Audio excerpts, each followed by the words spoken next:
4 innocent lives were taken in the dead of night, forever altering a quiet college town. A place that once represented safety and education became a scene of unimaginable horror. And at the center of it all stood one man, Bryan Kohberger. The question that has haunted the nation since that fateful night: was justice truly served? In this video, we'll dive into the chilling details of the Idaho murders, uncover the shocking twists of the trial, and explore the new defense strategies that could change the course of this case forever. It all began in November 2022. The small town of Moscow, Idaho, typically peaceful and quiet, was plunged into chaos when a brutal crime shattered its calm. 4 young University of Idaho students, Chapin, Xana Kernodle, Madison Mogen, and Kaylee Goncalves, were murdered in their off-campus home. The crime scene was nothing short of a nightmare. Blood-stained walls, signs of a violent struggle, and a community left paralyzed by fear. The brutality was incomprehensible. The victims didn't just die, they were viciously and repeatedly stabbed. The horror of what happened inside that house sent shockwaves through the entire nation. Moscow, which had once been known for its charm, was now a place synonymous with unspeakable violence. And the questions that lingered were as chilling as the crime itself.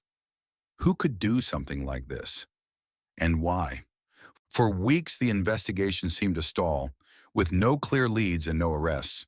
The town of Moscow was left on edge, its residents fearful that the killer was still out there, watching and waiting.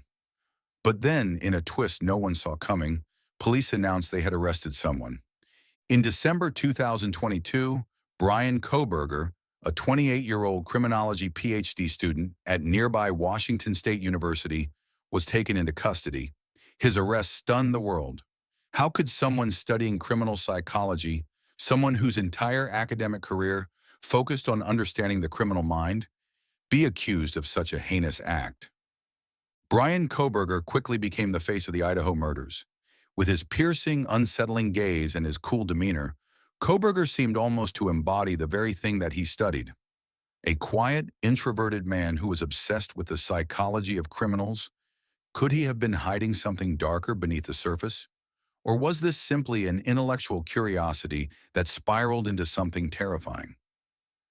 To understand the depths of this case, we need to look deeper into Kohberger's background. Bryan Kohberger grew up in the small town of Albrightsville, Pennsylvania. Described by those who knew him as a loner, he often kept to himself, dedicating his time to studying criminology. In fact, his fascination with criminal psychology was so intense that he conducted surveys, trying to understand how criminals think, how they feel, and perhaps more disturbingly, what might drive them to kill. But was this just academic curiosity, or did it foreshadow something far darker? Let's revisit the night of the murders. November 13th, 2022. The victims had spent the evening at a party, enjoying their last moments of freedom before exams. But by the time the sun rose the next day, their lives were violently and tragically cut short. The brutality of the crime was staggering. Each of the victims had been repeatedly stabbed, an act so violent, so personal, that it left investigators and the community in a state of disbelief. The killer didn't just end their lives, they inflicted unimaginable pain, leaving behind a scene that seemed almost too horrific to comprehend. In the days that followed, the investigation took a terrifying turn. Police scoured the area for leads, following tips, analyzing surveillance footage, and even using advanced genealogy databases to trace the origins of the crime. But it was a white Hyundai Elantra, seen near the crime scene around the time of the murders, that would lead them to Bryan Kohberger. When Kohberger was arrested, authorities discovered a treasure trove of unsettling evidence. Among the items found in his apartment was a knife sheath, one that contained DNA evidence matching the crime scene. The revelation sent shockwaves through the case. Could this man, a criminology student with such a deep understanding of criminal behavior, really have been the killer? Or was something else at play? But the case was far from straightforward. Kohberger's defense team quickly pounced on the evidence, arguing that it was circumstantial at best. They claimed the DNA on the knife sheath could have been transferred in an innocent manner. They pointed to the cell phone data that placed him near the crime scene, suggesting that it was unreliable and potentially misinterpreted. As the trial unfolded, the media circus surrounding the case only intensified.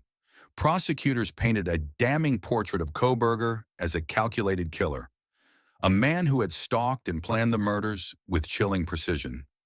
Meanwhile, the defense clung to the idea that he was being framed. Their argument? That there was a shadowy figure, someone else, who was responsible for the murders. They suggested that this mysterious individual might even have been caught on surveillance footage near the crime scene that night.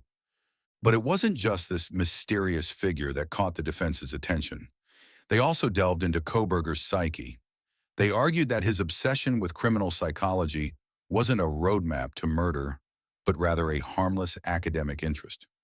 Could this entire case be based on a tragic misunderstanding? Or was there something darker lurking beneath Kohberger's fascination with crime? Despite the dramatic defense, the jury deliberated for days before delivering their verdict, guilty on all counts. But while that might have seemed like the final chapter in this tragic story, the plot was far from over. In 2025, Kohberger's legal team launched a bold new defense. They claimed that key pieces of evidence had been mishandled. They pointed to possible contamination of DNA samples and raised questions about inconsistencies in the timeline of events leading up to the murders. And the most shocking claim of all? That Kohberger wasn't the killer at all, but rather the victim of a deliberate frame-up.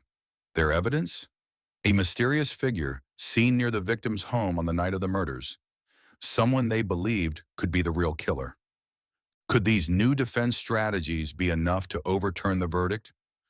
Could the evidence be so flawed that Kohberger might actually be innocent? Or are these just the desperate moves of a man who knows his fate is sealed? The murders of 4 innocent students left an indelible scar on Moscow that may never heal. The families of the victims continue to grieve, their lives forever altered by the brutality of that night. And for the residents of Moscow, the question remains, can they ever feel safe again? Even with Kohberger behind bars, lingering questions still haunt the case. Why did he target these 4 students? Was he acting alone, or was there an accomplice? And what about that mysterious figure that the defense insists was the true killer? Some people believe the case is far from over. With ongoing appeals, new evidence emerging, and questions that still need answers, the Idaho murders could have more secrets yet to reveal. The murders shocked the nation, and though Bryan Kohberger's conviction brought some closure, this case remains one of the most unsettling and mysterious crimes in recent history. What do you think? Was justice served, or are there still pieces of the puzzle missing? Let us know in the comments below, and don't forget to like, share, and subscribe for more deep dives into the world's most chilling true crime stories.